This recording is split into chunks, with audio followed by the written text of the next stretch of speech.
Welcome to Luca is a Billionaire, where the only thing I invest in is your answers. In this video, I will show how to remove a Honda Civic FD door panel. First, gather your essential tools.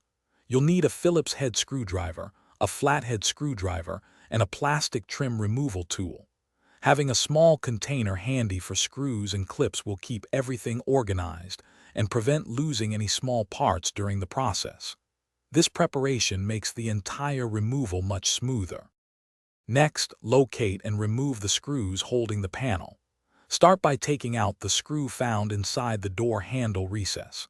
Then, carefully pry up the power window switch panel using your trim tool. Once that's off, you'll find two more screws underneath it to remove. Don't forget the single screw positioned near the door hinge. These steps free the main attachments. Now it's time to release the door panel itself. Using your plastic trim removal tool, gently pry around the edges of the door panel. Begin at the bottom, working your way around to pop out the clips. You'll hear distinct popping sounds as they release.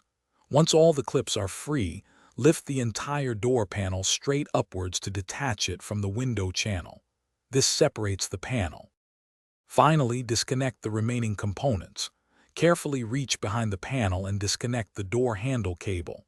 This usually involves unhooking a small rod. Next, unplug all electrical connectors attached to the panel, such as those for speakers or power windows. Be gentle to avoid damaging the clips. Once everything is disconnected, you can safely set the door panel aside. You've successfully removed it.